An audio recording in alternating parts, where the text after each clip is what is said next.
Welcome, ladies and gentlemen, to the Infowars Nightly News. Today is Monday, July 9th, 2012. I'm your host, Aaron Dykes. Tonight, the war on home Bible studies and house churches is heating up as a man in Phoenix, Arizona gets sentenced to 60 days in prison and a $12,000 fine for hosting a Bible study in his home. Then, Monsanto launches a massive campaign to stop GMO labeling. And a Forbes op-ed voices opposition to the gun-grabbing UN treaty. All that plus more up next on the Infowars Nightly News.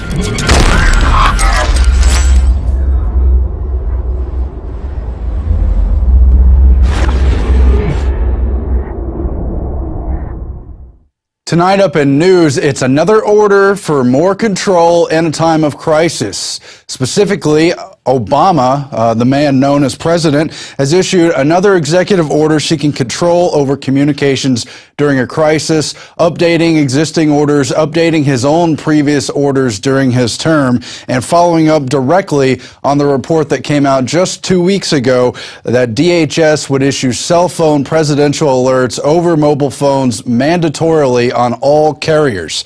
So Obama issued this executive order last Friday, July 6th, just in time for the weekend here, and it's just strengthening this miles and miles of bureaucracy surrounding the takeover system, surrounding the, quote, national security and emergency preparedness of the government, under the continuity of government. That's the only leg they have to stand on, so it's the only thing they have to strengthen. None of this is in the Constitution. None of this is balanced on congressional or judicial power. This is all about the executive branch always taking over. And no, it's not about Obama the man. It's about the presidency getting too big for its britches over the years and never looking back.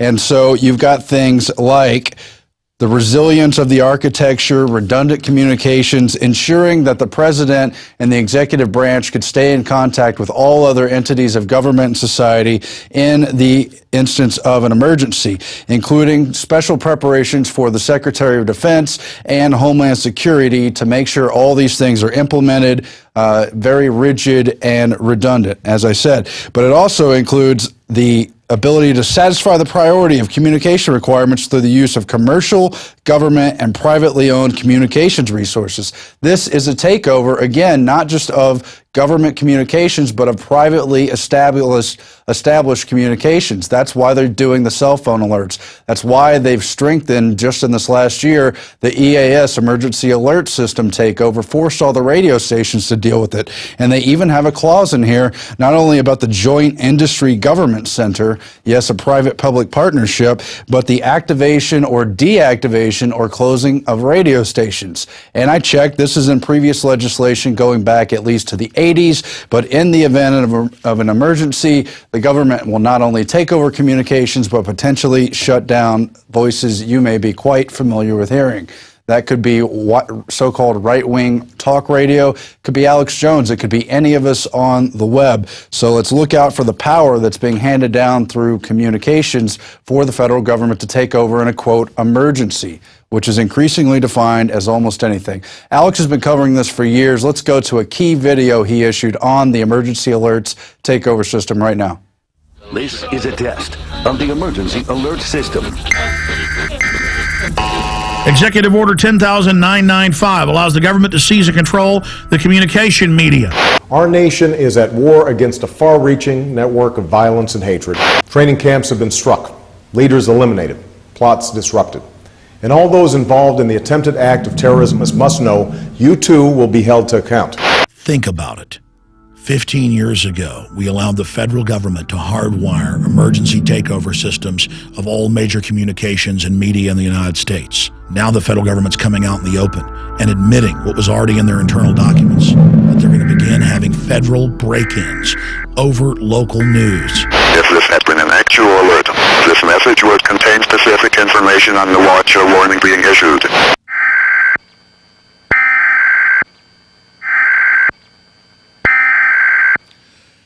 Well, it's really happening. Bona fide tyranny is coming to our shores. If you look at Egypt, you've witnessed how the government has seized control of the TV and radio stations. But in the United States, the federal government doesn't need to do that, because under changes in FCC regulations over television and radio in 1996, EAS emergency systems are put in at the radio or TV towers. They're also put in at the national and local cable systems, where the federal government puts a box in at the transmission tower where they can flip a switch and shortwave towers nationwide take over those computers and put out an audio signal of whatever message they want. I am a radio broadcaster. And I remember 15 years ago when this change was made, watching the engineer at the radio station where I worked and the station manager literally freaking out. They were sent documents that the FCC said were restricted, but I was allowed to look at them, and I was allowed to videotape them. And I put it in my 1999 film, Police Day 2000. Well, my friends, you're looking at a FEMA control box. That's right, at 98.9 KJFK-FM, where I work in Austin, Texas. That, my friends, can take over the radio station. It is radio controlled by a FEMA tower. That's right, a FEMA tower in New Braunfels, Texas. It covers almost all of the central part of the state of Texas. Little teletypes come printing out of the side of the machine weekly and update us. In the past, it was voluntary. Now it's mandatory, and they can remote control take over the station. And in those, they told them that in the near future, the federal government would routinely seize control of their broadcast system, not during a plague or a nuclear attack or a war, but that they would seize control for routine announcements. So it was put in place, but it wasn't implemented. Now, President Barack Obama, through the FCC, has announced today that they are going to begin testing and implementing national announcements with the president giving messages to the public. Everybody has heard the National Emergency Alert System. Radio and TV stations regularly test it to make sure the public is notified in times of peril. Well, that system is overseen by the FCC, and now the agency wants to upgrade it by having presidential announcements feed into the alert system. It's also looking at how wireless broadband could also enhance EAS. But it gets worse. 8 years ago, I was not doing my radio show out of the studio. I was doing it out of a local talk station. I didn't have my own studio then. They got new communiques from the FCC telling them that they should prepare in the near future for multiple hours per day of federal break-ins over the local AM station. And the same systems in the cable systems, broadcast TV, talk radio, you name it. And I went to the station manager and I said, please come on my show, talk about this. And he said, no, I showed you this stuff in confidence. You're not allowed to talk about it. You can say you heard about it, but not where. Now, since then, I've done shows out of another big talk station here in town. I've been a guest in many stations around the country, over 80 stations now that pick up my syndicated radio show. And in the last week, I have talked to station owners and managers who are now getting internal communiques from the FCC, and they're told it's national security, that they're not allowed to talk about it, but that there are going to be more and more government break-ins over radio and TV. Now, I got that news, but was trying to figure out what to do with it when today the big announcement comes out, and the FCC Obama spokesperson says, oh, this is no big deal. We've always had this in place. We're now just going to implement it. Well, I guess that's true. There are executive orders to seize all transportation. There are executive orders to put every American into forced labor brigades. There are executive orders to take over all of the media under nuclear attack, under continuity of government. The point is now Obama is beginning to implement this. Before 1996, you had one local station that under an emergency situation would broadcast the EAS alert. Other stations would tune to that station and carry those emergency alerts.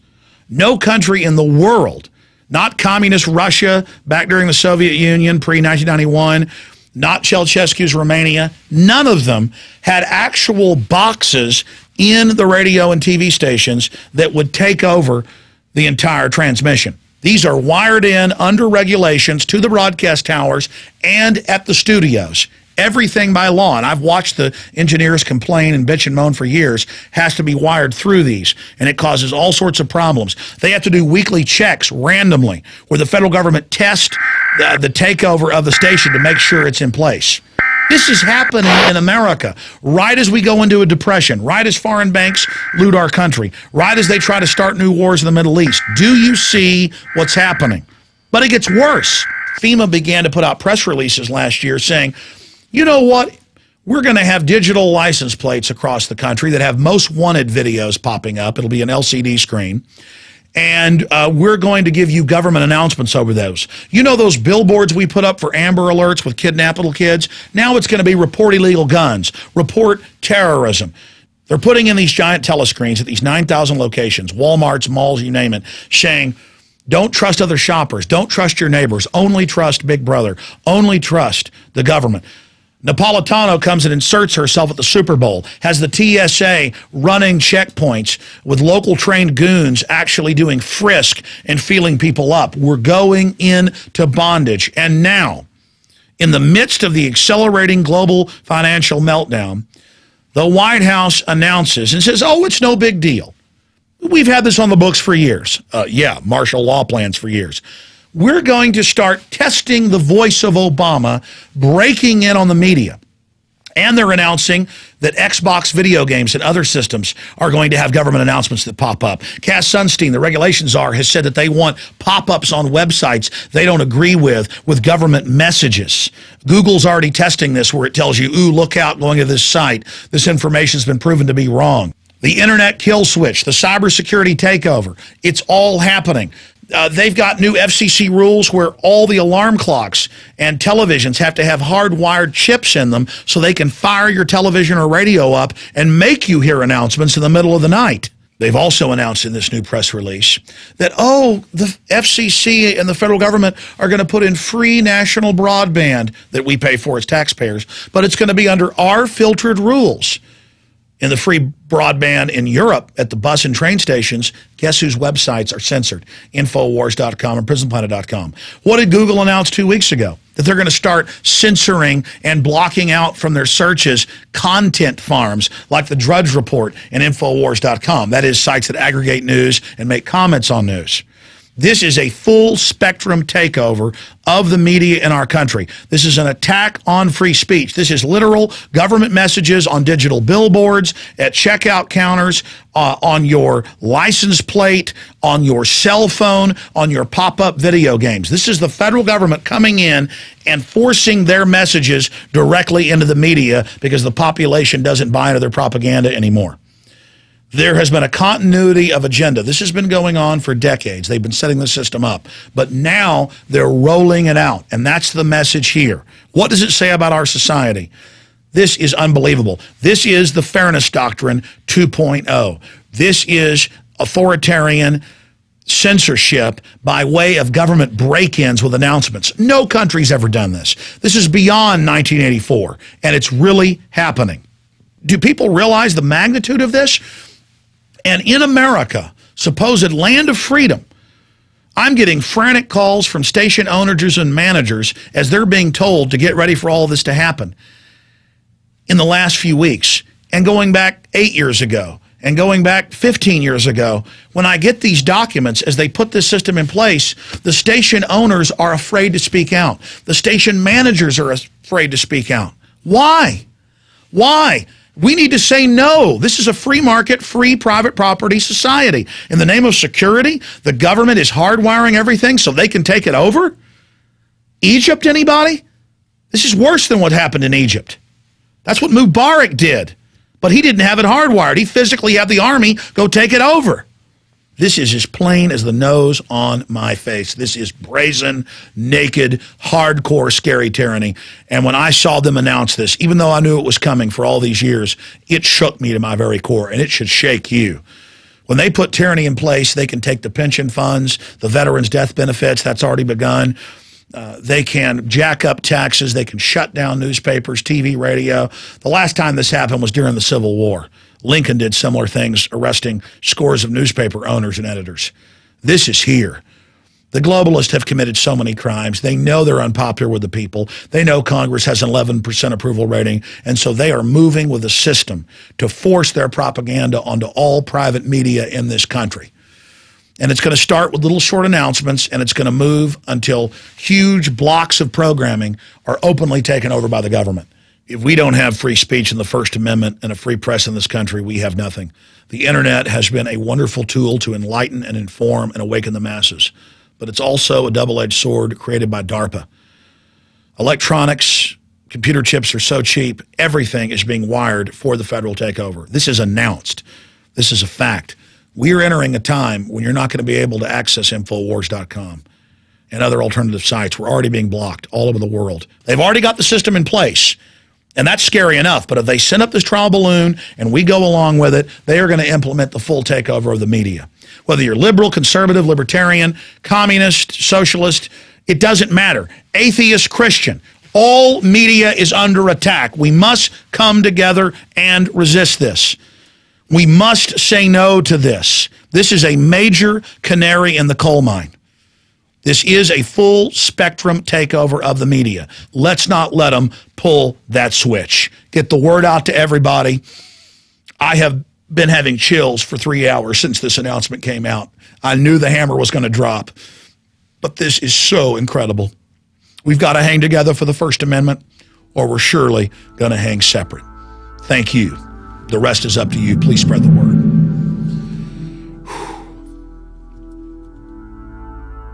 It is now time for radio and TV station owners to stand up to this corruption, to this police state takeover of the First Amendment and private property, and let the system know they are not going to put up with the federal government's takeover of our media system. Enough is enough. All right, so that's Alex's detailed breakdown of the emergency alert systems. But again, this communication takeover could happen anytime. You could be walking around with your cell phone, so that's why DHS will cut in at any time with important messages from your president.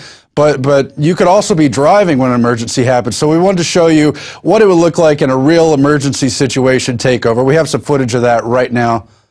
Oh, actually, it's someone who hijacked one of those signs and demanded to impeach Obama. Now, there's a real emergency issue. Apparently, someone hacked into these traffic signs that display messages, road warnings to travelers in Anchorage sometime last Wednesday night, and they were not changed in the area until around 6 a.m., 8 a.m. the next morning. And that's a very interesting way to get an emergency message out. It's just part of the larger effort. We've been trying to get people to spread the word about how Obama's become a dictator by using too much executive authority, and how other presidents who will succeed him, whether it's Romney or Bush III or whatever, will definitely keep using those powers and turn themselves into what we would only now recognize as a dictator if we were still grounded to the Constitution, to an ordinary government by the people, because this stuff has gotten out of control. Now, with that said, we've got liberty lovers upholding the First Amendment, phase 2 of the Stop Obama Dictator contest entries. We're going to show you a whole bunch of those entries when we go to break here in a couple minutes. They're great. They're going to keep rolling in, and we've extended the deadline to Friday, July 13th at midnight. So send your contest entries in, contest@Infowars.com, but don't give up yet. We want to see the competition get worse and worse. No, we're not asking anyone to break any laws, but at the same time, the hour's late, and we really need to get the word out about this. Even more incredible probably should have been our breaking story: 60 days in prison and a $12,000 fine for hosting a Bible study in someone's home. Well, it happened in Phoenix. It's also happened across the country, by the way. Mike Salmon was found guilty of 67 code violations for having 15 to 20 people meet at his house, apparently on a regular basis, to read the Bible and discuss it and talk about religious things. Well, they're acting as if he's running a church without having the proper codes, without having the proper clearances, the proper city official documents. And yet Congress shall make no law regarding an establishment of religion or the practice thereof. People have a right to assemble for any reason, and somehow there's these code enforcements being implemented on the local, county, and city level. It's absurd. The Constitution applies top down in terms of the Bill of Rights. Yes, there's a separation of powers for the federal government, but the 14th Amendment has been applied to protect those Bill of Rights for everyone, and so it's not a two-way street. You have a right to freedom of religion, but they've circumvented that right by using code enforcement to shut down what really is a right into some kind of privilege. They don't care if you watch football games, have 10, 20, 50 people over. You can even have block parties in many cases in many official areas in little cities, but you can't have a backyard Bible study. And they say he just kept doing it, so he's going to jail for 2 months, and they're seeking 2.5 years of jail time because of his obstinance, because of his continuing to hold Bible studies in the face of these grave code violations. Well, it's all backwards. These codes are really shutting down independence of all kinds. They're shutting down people for growing gardens, shutting down people trying to get off the grids. That's in this article by Michael Snyder of The American Dream. They get into this whole thing of how codes are taking over our way of life, and it's really time to rein it in. If this doesn't hit home, if this isn't one of those first they came for the Christians, then they came for everybody, I don't know what is. I mean, it's just over the top. Now you can't basically read in your own home, not with more than 3 people, they say. A gathering of more than 3 people. It's hard to believe, but there it is. There it is on page.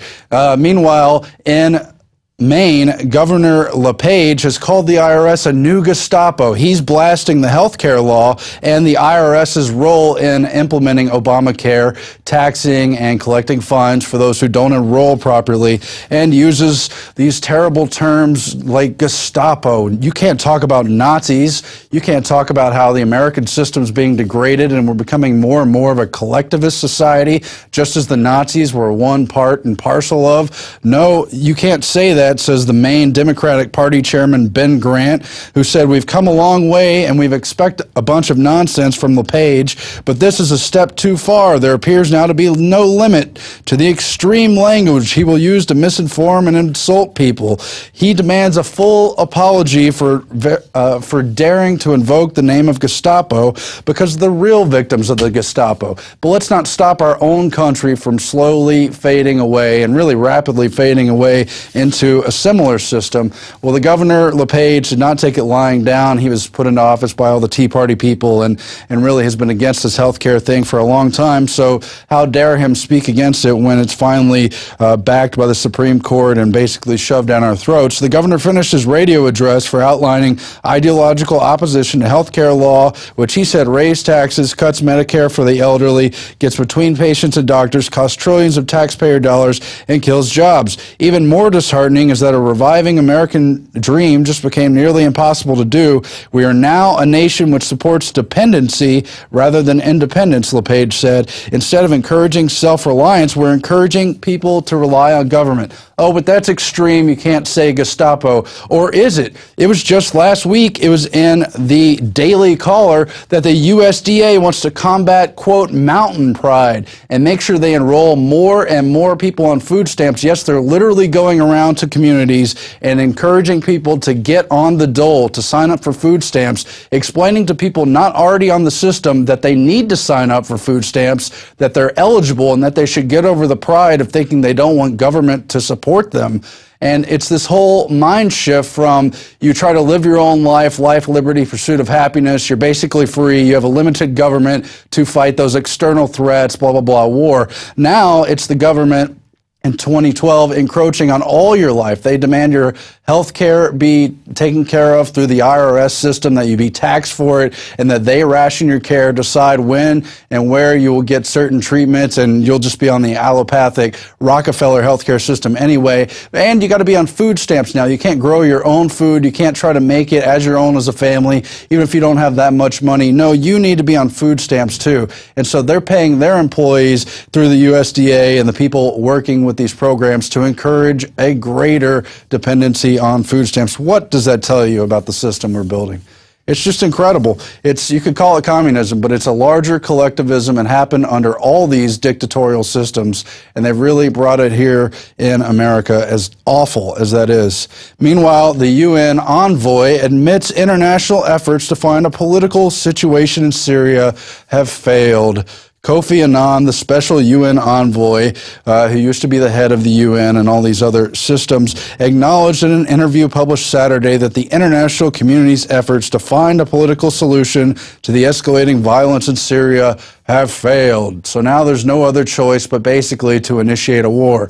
Well, maybe it has a lot to do with the Syrian opposition rejecting the UN's transition deal last week. You get the Syria National Council, their spokeswoman, Basma Kodmani. She's the one who attended Bilderberg just back at the beginning of June, the end of May there, and she has rejected as a farce this transition deal, saying nothing can be done with Assad still in power. And sure, he's a bad guy, monster, but isn't the system they're using, bringing in Al-Qaeda and strong-armedly take over countries like one domino after another to get to their central enemies and create a wider war? Isn't that more evil? Isn't it just a see-through farce that it's always on the pretext of the wrongs Assad has done, but no one in the West can do anything wrong, even when they bring in those awful people? It's just a big joke, and here we have another step towards war, very predictably.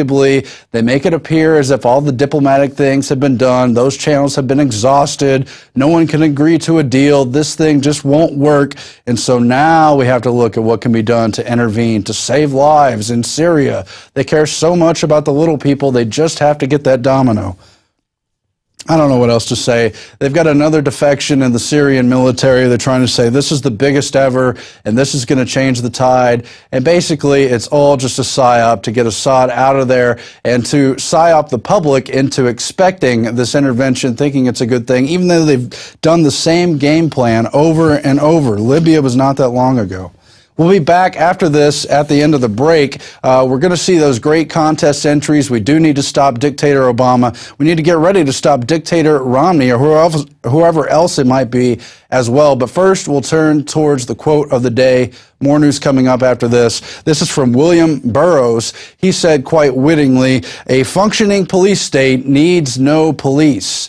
He's talking about a whole revolution of the mind where you get used to the tyranny. It's just like Brave New World where you're taking the medication so you don't need guys with billy clubs and taser sticks because you like the system. You like your place in it even though you've been chemically conditioned for where you're going to be in that society. That's what a police state without police is all about. I think that's from Naked Lunch. I'm not sure. A very strange book and even stranger movie, and yet there is a lot of truth to it. How disgusting and kind of wretched that system has become, how predatory it is, and yet how functioning it is for a larger state that wants power and control over the people. We'll be back after this with more news. Stay tuned. It's the Infowars Nightly News. I'm Aaron Dykes.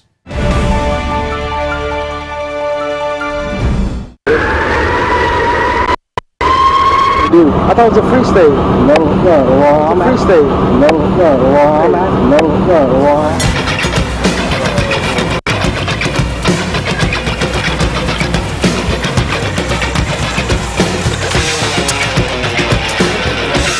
Already using dictatorial powers, you know, what he said he wouldn't do anything. He said he was supposed to be all over the chance. Obama, going down. Hell yeah.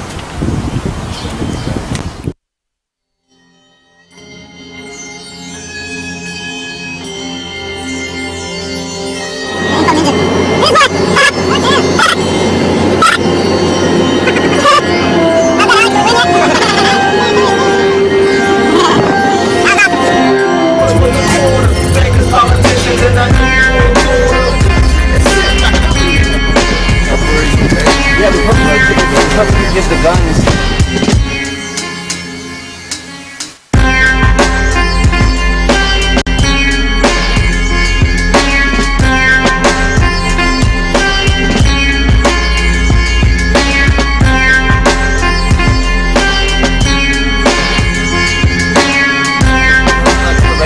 Right behind you, man.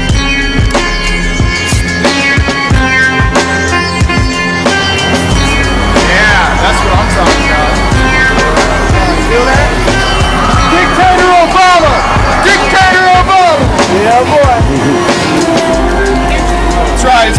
Cowboys, isn't it? Yeah. There you go. It's all about the Obama. Where you from? Oh, Ron Paul. Oh, see? Yeah, that's what I'm talking about. Only a guy with a head on his shoulders can know what he's talking about.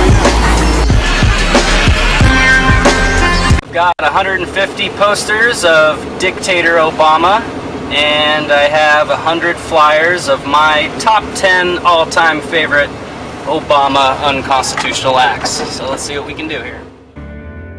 The Nobel Peace Prize winner has just announced and authorized that he has told the CIA that it can assassinate American citizens in direct violation of the Constitution's Due Process Clause. The CIA can now assassinate any American, not only overseas, but here. President Obama is proclaiming that the executive branch of the government of the United States of America has the explicit right and authority to murder American citizens. There is a provision, apparently, that the federal government is using that keeps what they're really doing with the Patriot Act secret from Congress and the public. You're telling me the executive branch is interpreting this law in a way that we don't even know, and they say they have the right to do it just because they're the executive branch? So that's outrageous, and we know they're doing it. You got to stand up any way you can. What other way do I have? What other thing can I do to bring attention to the fact that this country better damn wake up to what's going on? And it's not going to, Judge, it's not going to end there.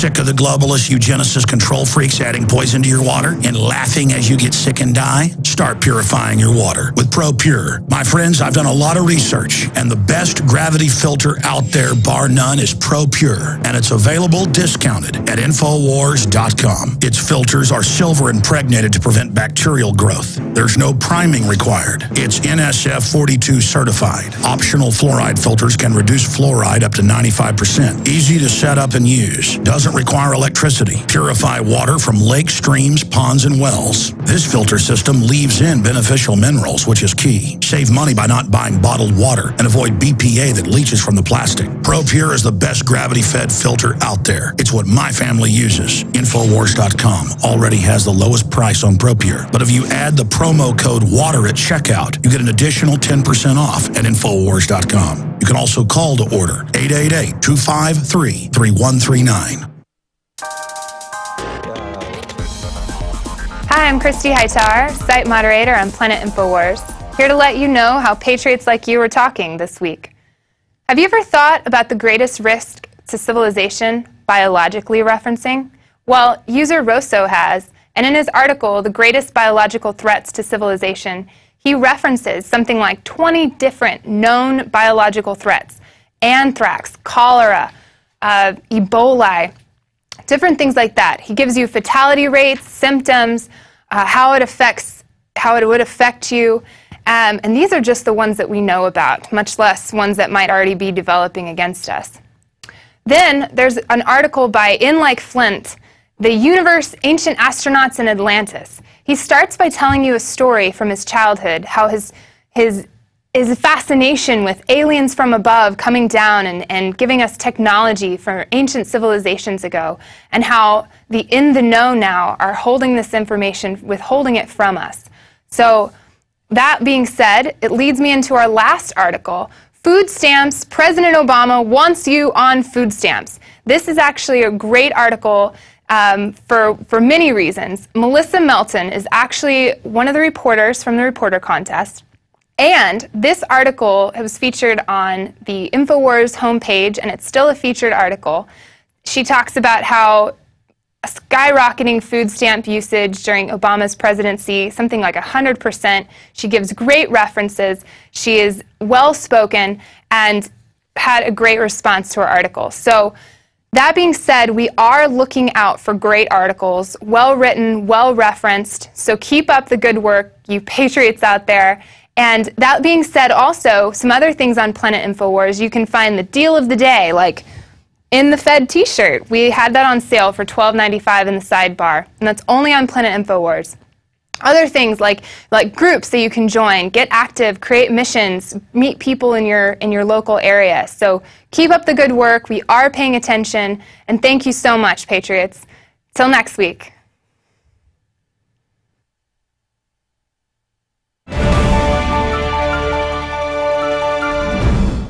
And we are back on the Infowars Nightly News. We turn now to a segment on, well, what else? The health and freedom takeover. As you know, Monsanto has been completely worried about the ability for states, countries, individuals, stores to label genetically modified foods. They're well aware that polls have shown the public will reject GMO foods if they knew and if they were labeled. So what happens is states like Vermont begin to introduce legislation to require labeling, and Monsanto goes ballistic, unleashing campaigns to stop them. Why? Not just because it's one state, Vermont, but because that could begin an entire tidal wave of resistance against the rather evil company. At least other 20 states were also considering labeling initiatives. So Monsanto has, of course, struck back through a proxy. It's Stop Costly Food Labeling and other related organizations who are trying to put out the disinformation that if we were to pass GMO labeling laws, it would somehow stifle all of commerce, shut down the whole world, dogs and cats living together, because it would initiate a whole flood of illegitimate lawsuits and just people going after money, trying to shut down real companies really producing natural foods. It's just another scare tactic. What are they so afraid of? Not only do people deserve to know if they're eating these genetically modified frankenfoods that have been linked to all sorts of health problems, sterility, infertility, organ failure, obesity, all of it. It's just the fact that they shouldn't be able to put this stuff into our food without us knowing. But instead, they've said this would be like Proposition 65, the Safe Water and Toxic Enforcement Act of '86, and it would allow bounty hunting lawyers to go hog wild. But it's just not true. These GMO labeling initiatives have a lot of leniency, a lot of ability for companies to adapt and change. It gives them great windows. And it really doesn't even place liability. We should probably be talking about the liability of them spiking things into our food without telling us, but let's at least start with the labeling. Meanwhile, Bill Gates and Monsanto are going after milk. This was reported at salemnews.com actually a couple weeks ago, but we never properly did it justice. Now we know that the FDA is basically run by Monsanto's former vice president and chief lobbyist, Michael Taylor, and he has been going after everything under the Food and Safety Act that was passed back in January, signed into law, and really just started its enforcement here in July. I think July 3rd. It went officially into effect. So you've got Michael Taylor trying to prosecute raw milk. He's been initiating these raids to go after the Amish farmers, after the different food co-ops, but meanwhile, don't even label GMO foods, don't stop anything. But this actually ties in with more than just going after milk, because Bill Gates, in his world of grants, in his world of he knows better, has another grant for the development of synthetic milk to deal with the immune system. Now, they've been doing research for years now between vaccines and gut flora, between autism and gut flora, between being unable to feed yourself and the balance between having healthy gut flora, all of which is your immune system. Your immune system basically lives in the gut, in the body, and all these unknown foods, the bad foods, not having enough of the right kind of foods, all target your immune system. And after a while, it reaches a tipping point. But instead of just controlling what we eat and introducing better foods. For instance, they point out yogurt here, and yogurt's great ability to produce probiotics, help the gut flora, help you live a healthy life, even if you live in some place like Africa and suffer malnutrition. No, they're going the other route, the genetically engineered route. Bill Gates has an $8.3 million grant to deal with immunity for people suffering malnutrition, and how they're going to put new synthetic chemicals in the milk by cows so that you get the immunity in your gut. Well, it just doesn't work that way. This is a centuries old. This is a millennia old. This is tens of thousands, if not millions of years in adaptation and development, so the gut knows what it's getting, how to receive it, how to use it. But they think they know better, and in just a few years, if not a decade, they're suddenly going to be re-engineering your immune system. Give me a break. But we know they've been doing just this. Scientists genetically engineering cows to produce human breast milk. That's all been happening in the news. They've done it in China, at the China Agricultural University, and other places. And if you connect the dots, you can see what's coming here. They don't want you to have access to raw milk, which naturally boosts immunity, which naturally gives you the things that your gut flora needs for healthy life. Same with a lot of other foods. Instead, they want to genetically engineer the milk you're going to get from cows. It's now going to be, supposed to reproduce the effects of human breast milk, even though it's not anything really like human breast milk. And they just want to give you the compounds. It's all part of that Brave New World, and it just makes me sick. The overreach of Bill Gates and his foundation cronies, who are effectively trying to steer the entire world's policy in regards to vaccines, food, and especially GMOs, where, of course, he has a major stake in Monsanto, a very major shareholder, and he, of course, runs the Agri-Alliance in Africa and all the different pushes for genetically modified foods to be universally accepted, fast-tracked, and everything else across the rest of the world. And this is just another step in trying to take over your life in the name of giving you good health. It's just crazy. Now, in Wichita, a special case on fluoride. Travis Crank, this is a guy I see all over Facebook, constantly promoting activist items, and now they are launching a propaganda initiative to counter the Wichita, Kansas area propaganda offensive, as they now try to finally influence fluoridation in their community. For years, Wichita, Kansas has resisted the move for fluoridation that has otherwise dominated North America and much of the Western world. Now, they're the fourth largest holdout in the nation, and so there's a major offensive to try to get it in there. They've got local spokespersons, local celebrities, signature drives, and, of course, ads they've all bought on television telling you that it's somehow healthy for your teeth and your body to get water, to have your water fluoridated. Well, this group is, of course, trying to do the opposite. This activist group is trying to counteract that and keep the fluoride from being added, but they've had their videos removed, they've had spokespersons speak against them, and they're struggling to get a fair hearing on the local media and in these different meetings in the area. So they're calling on activists to descend on Wichita, make that a bulwark for freedom against fluoridation. Of course, as you know, towns everywhere are changing, reversing, rolling back the tide of that water fluoridation as the facts come in, and we have to stop it from being introduced elsewhere, or else it's just going to be more work. So it's interesting to see how the system descends and makes sure they get in their fluoride when they decide they need it, and how they don't want activists to have an equal voice on those issues. But that's not going to stop us from covering it here and at Infowars.com and all across the alternative web. Now, Mike Adams was in studio today, and he has delivered an update on vaccines and all kinds of other health issues, the implications of Obamacare, and more. As you know from watching his work at naturalnews.com, here hosting the Infowars Nightly News, and on Alex's live radio show, he's just an absolute expert on these health issues. He's going to give you a key update in this video right here. Hi, this is Mike Adams, the Health Ranger, with a special report for Infowars Nightly News. There's been a lot of breaking news now about Big Pharma. Runaway criminality and fraud has now gone on the public record, involving 3 different companies, 2 of which are involved in lawsuits. In fact, we're going to talk about tonight GlaxoSmithKline. We're going to talk about Merck and its vaccines, and also Pfizer. These are 3 of the largest pharmaceutical companies in the world, and they now find themselves steeped in controversy fraud, criminality, and lawsuits. We'll start with GlaxoSmithKline. This company just pleaded guilty to criminal behavior and is now paying a $3 billion fine. That's to cover both criminal and civil penalties to the United States government. And according to documents that surfaced in this investigation, which was a 9-year investigation by the U.S. government, GlaxoSmithKline engaged in all the following behavior. They routinely bribed doctors with luxury vacations and paid speaking gigs. They fabricated drug safety data and lied to the FDA. They defrauded Medicare and Medicaid out of billions of dollars. They deceived regulators about the effectiveness of their drugs. They engaged in off-label marketing, which is illegal. And they relied on these deceptive practices to earn literally billions of dollars selling potentially dangerous drugs to unsuspecting consumers. And all this time, by the way, doctors went along with it. So doctors were bribed. They were sent on exotic vacations to Hawaii and other locations like the Bahamas. And they accepted the money and they continued to prescribe the drugs as long as they were getting paid.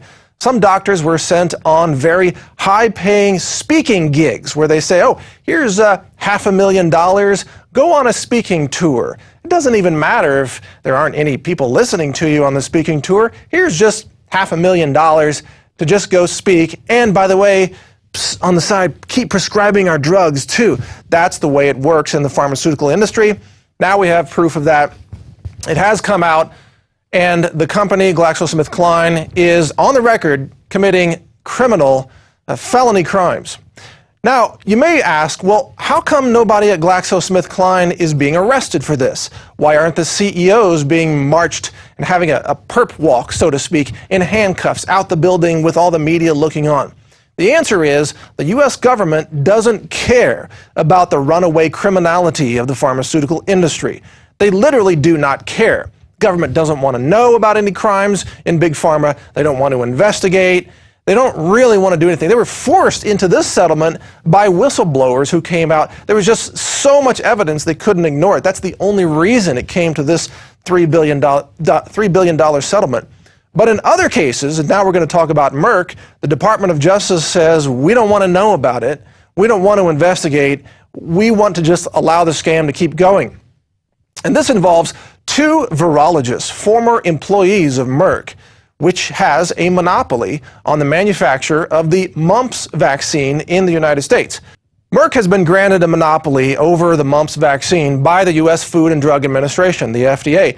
This monopoly has existed since 1967, but it is dependent on Merck being able to demonstrate a 95% effectiveness rate for its mumps vaccine, which is part of the infamous MMR vaccine that many people believe is tied to autism and neurological disorders. So in order to create this 95% efficacy rate, according to the two virologists of Merck who went public with a False Claims Act filed in 2010, Merck actually fabricated its test results. And these virologists say they witnessed it firsthand. Merck fabricated it and then designed a second test, and they spiked it with animal antibodies. Yeah, the complete scientific fraud, medical fraud, according to these virologists, and then presented that information to the FDA to say, hey, it's 95% effective. See, look at the antibodies in the formula, even though it was spiked with animal antibodies. Again, complete quackery and fraud being alleged by these two virologists. Merck then went on to threaten those virologists with being thrown in jail if they went public with it, according to their complaint. And Merck lied to regulators and defrauded the U.S. government, according to them, of hundreds of millions of dollars through Medicare and Medicaid fraud, selling a vaccine that was nowhere near 95% effective. Now, a couple of interesting points in all of this. Number one is that all of those people who actually got vaccinated with the mumps vaccine over the last at least 10 years, you may have been completely hoodwinked and fooled by it. You may have been a victim of quackery and fraud, but you can't sue. You know why? Because the government grants the drug companies total immunity for all damages related to vaccines. So they can sell a fraudulent vaccine that could even harm people and damage people, and those people who are victims of the fraud have no due process remaining to them. They can't go to court. They can't have their day in court. They can't even get a refund on a product, even if it was fraudulently sold. Now also, there's the issue of Obamacare. Obamacare forces people to effectively do business with criminal organizations like these drug companies. So Obamacare grants a monopoly to the pharmaceutical industry over your medical needs and your healthcare needs. Pharmaceuticals, biologics, and vaccines, of course, chemotherapy agents, other things that are used in medicine. So through Obamacare, you are now forced to do business with an industry that is just deeply infested with criminal behavior and outright medical quackery and fraud. Keep that in mind as Obamacare continues to kick in between now and the year 2016, where you're going to have to pay a fine to the IRS. You're going to be penalized because it's a new tax that's going to go to the insurance companies, and that money then goes to the drug companies that are engaged in exactly the type of fraud and criminality that we are describing here today. How's that for a system of medicine? You can't even call it socialized medicine. It should just be called fraud medicine, junk medicine, quackery medicine. A complete mafia medicine might be a better term for it. But the situation with Merck gets even more interesting. It's not just these two virologists that came out and talked about it. It's also that the company is being sued by a healthcare provider named Chatham. And details of that lawsuit will be presented here in just a second. But first, check out this interview we did earlier today with John Rappaport, who has comments about the Merck faked vaccine situation. Check it out.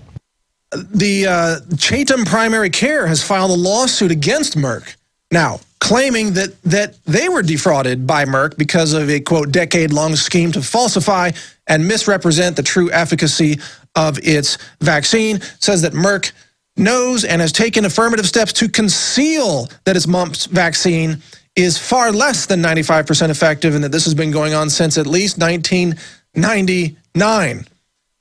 Wow, this is a long-standing, ongoing situation. So are you familiar with the details of that lawsuit, John, or do you have any comments on it? Well, the comment that I have is I'm happy to hear this, because since the Department of Justice will do absolutely nothing to prosecute the people at Merck responsible for this, then if you can pile on with more lawsuits, that's a good thing.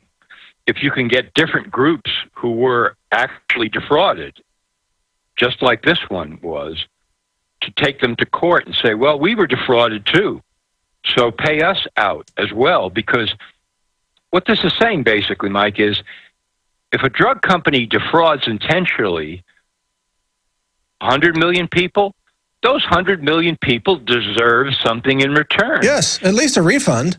If not, at least a refund, if not yeah. More punitive damages. Quite a bit more, because they were injected with something. It wasn't like you bought a toaster and it didn't toast the bread, you know. It did probably toast their brain a little bit, though. Right. So, yeah, you would deserve stealth a viruses. More.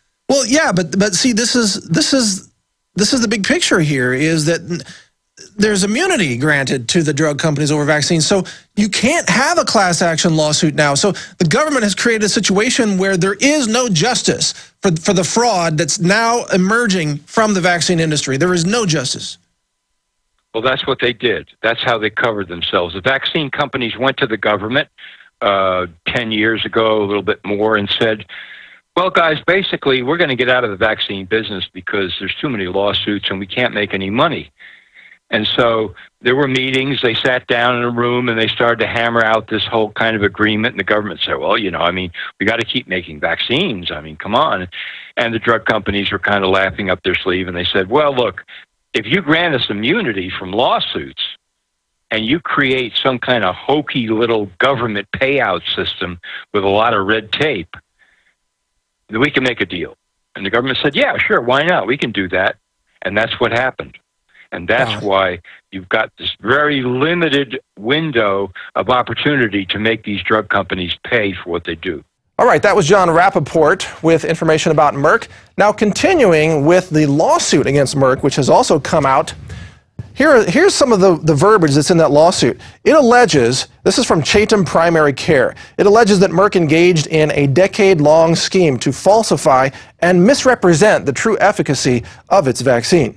That it fraudulently represented and continues to falsely represent in its labeling that the mumps vaccine has an efficacy rate of 95% or higher, and that Merck knows and has taken steps to conceal that its mumps vaccine has, since at least 1999, been far less than 95% effective. And here's the big one. Here's the big one. That Merck also continued to conceal what it knew about the diminished efficacy of its mumps vaccine even after significant mumps outbreaks in 2006 and 2009.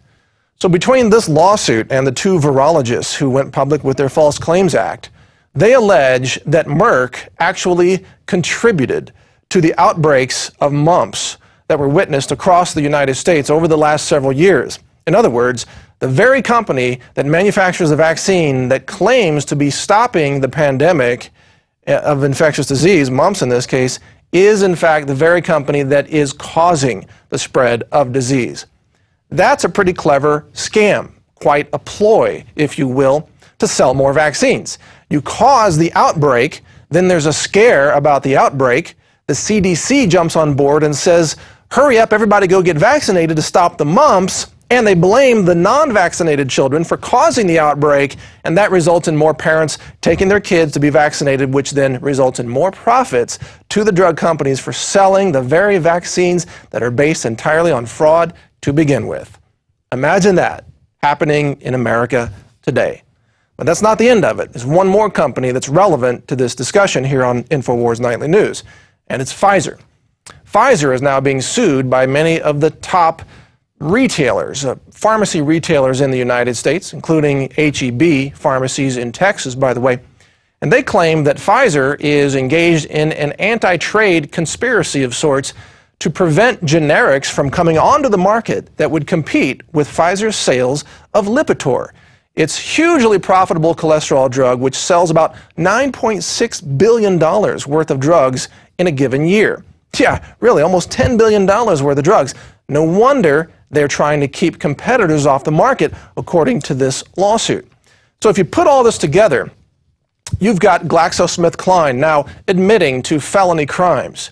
You've got Merck, whose own whistleblowing scientists say the mumps vaccine has been based on fraud for at least 10 years, maybe much longer, that it doesn't work and that it actually contributes to the spread of infectious disease in America.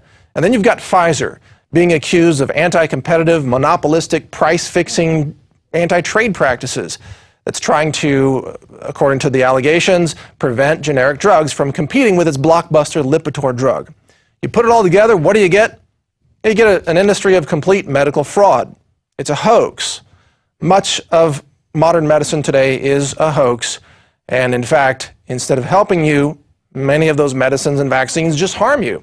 But they convince you to buy them, and they convince states to enact mandates that force people to take these vaccines.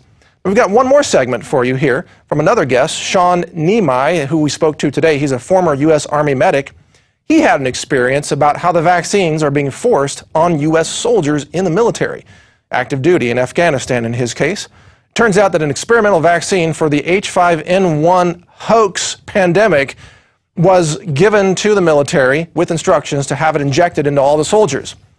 But this gentleman, Sean Nimai, he said, well, he was in charge of over 100 soldiers over there as a medic, and he said, I don't want to give it to my soldiers, and I don't want to take it myself. And they threatened to have him fragged for it, yeah. Threatened to have him thrown in a locker with a live hand grenade because he questioned the sanity of injecting yourself and your men with an experimental vaccine based on a completely false pandemic with the sole purpose of enriching the profits of the very drug companies that are scamming Americans every single day right now in 2012.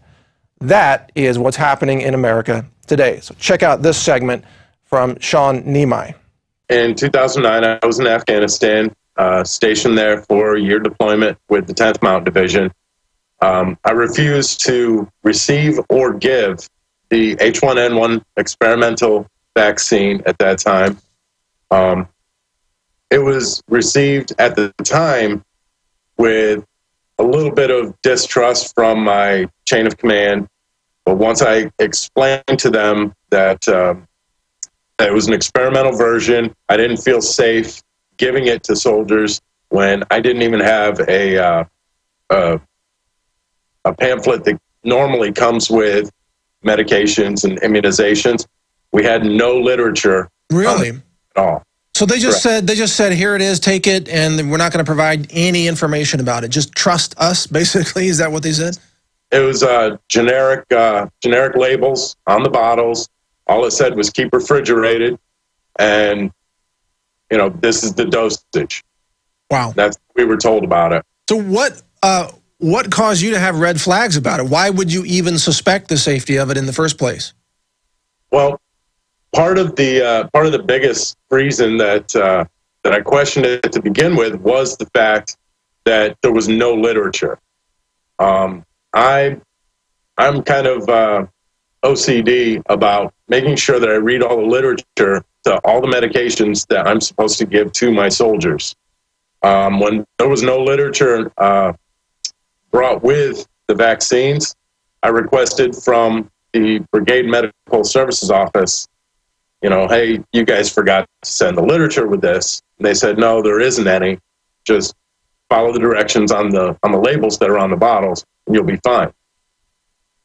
So at that point, I decided that it was time to look a little deeper into things. Found out that there was actually 3 different batches, 3 different formulas of the H1N1 vaccines that were being mass-produced for human use. 2 of them were being distributed to civilians all over the world. The 3rd one was being distributed to U.S. military members only. That also raised a couple of red flags. Yeah, the special soldier edition with no documentation. So let me ask you this. How many soldiers were you in charge of in terms of their medical care? I don't remember the exact number. It was a little over 100 of the U.S. soldiers from my unit and a couple of other units that were co-located with us, and then approximately 250 Afghan national forces that we did different missions in conjunction with them. Okay, and where did you receive your medical training, and can you describe it just briefly so everybody has a background of your medical background, so to speak? Yeah. After basic training at Fort Leonard Wood, Missouri, I went to AIT's Advanced Individual Training, which is medic school at Fort Sam Houston in San Antonio, Texas. Spent, I think it was about 4.5 to 5 months there, learning not only an EMT civilian side of emergency medicine, but also the Army side of tactical combat casualty care, which is a little more, I don't know what the exact word would be. It's a little more goal oriented in keeping people alive, not so much keeping them pretty. Well, keeping them alive is a good thing, but then, so it sounds like with the vaccines, you were concerned about the implications of that experimental vaccine on the health of the people whose health you were, at least in part, responsible for. So when did you start getting resistance to this, and how did that emerge in your experience there? What happened to you? Because I saw at one point you were being threatened with even being fragged. Part of the preparation for the next upcoming deployment was we would have to go and have our medical records screened, get whatever immunization shots, eye tests, dental screenings that's needed in order to go overseas. At that point, I decided, well, I'd already decided up until that point that I wasn't going to receive any more of the immunizations, vaccines. I talked with my wife, and we were in agreement that because of our religious convictions, that it wasn't right for us anymore for me to be receiving these. That at that point, I put in what's called a religious exemption request to basically get me an exemption from any and all vaccines, immunizations, prophylactic medications such as the malaria pills. Yes. I'm sorry? I said yes, and now that's a normal accepted procedure in the military. So why wasn't that accepted in the chain of command? What happened there? Well, part of the problem is that sort of an exemption is only approval denial up until company level commander. It doesn't have to go any higher than him. And my company level commander in a cavalry unit, it's called a troop. I don't think he liked me very much. I have an affidavit here. I'm sorry, your voice cut out. That's okay. I was just saying that there had been a history between him and myself during different training exercises and such. And I really don't think he liked me very much. So he had already made up his mind before he had looked into the regulations and whether or not I was even allowed to request such a thing. I'm pretty sure he already made up his mind that he was going to deny it and give me an order to go get shots. So it sounds like this was a punitive, vengeful type of action targeted to you personally because of personal disagreements. Is that a fair characterization? I would definitely say so, yes.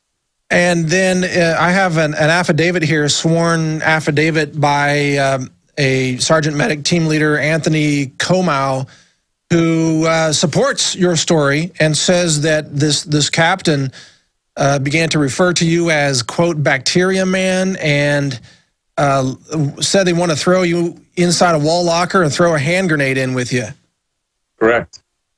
So that's a pretty serious accusation and a serious crime in the military if true, indeed.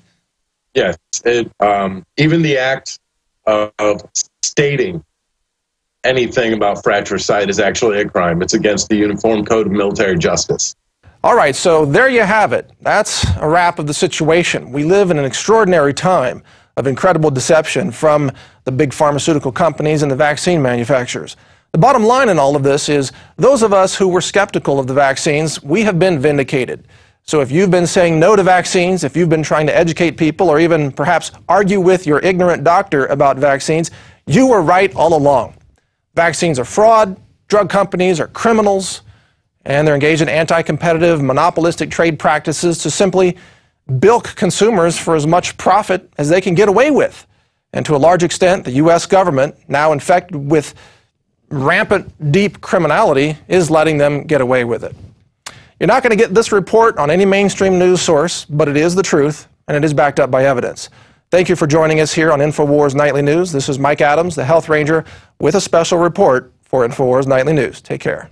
That's it for tonight's Infowars Nightly News, ladies and gentlemen. Just keep watching, and whatever you do, start fighting somewhere on any front. We're totally surrounded. Anything you do to advance the cause of freedom, to roll back tyranny, can only help us, and we need your help so badly. Join the Stop Obama Dictator contest. Subscribe to PrisonPlanet.tv. Start a page at PlanetInfowars.com. Whatever you do, get the word out and do it soon. We'll be back tomorrow.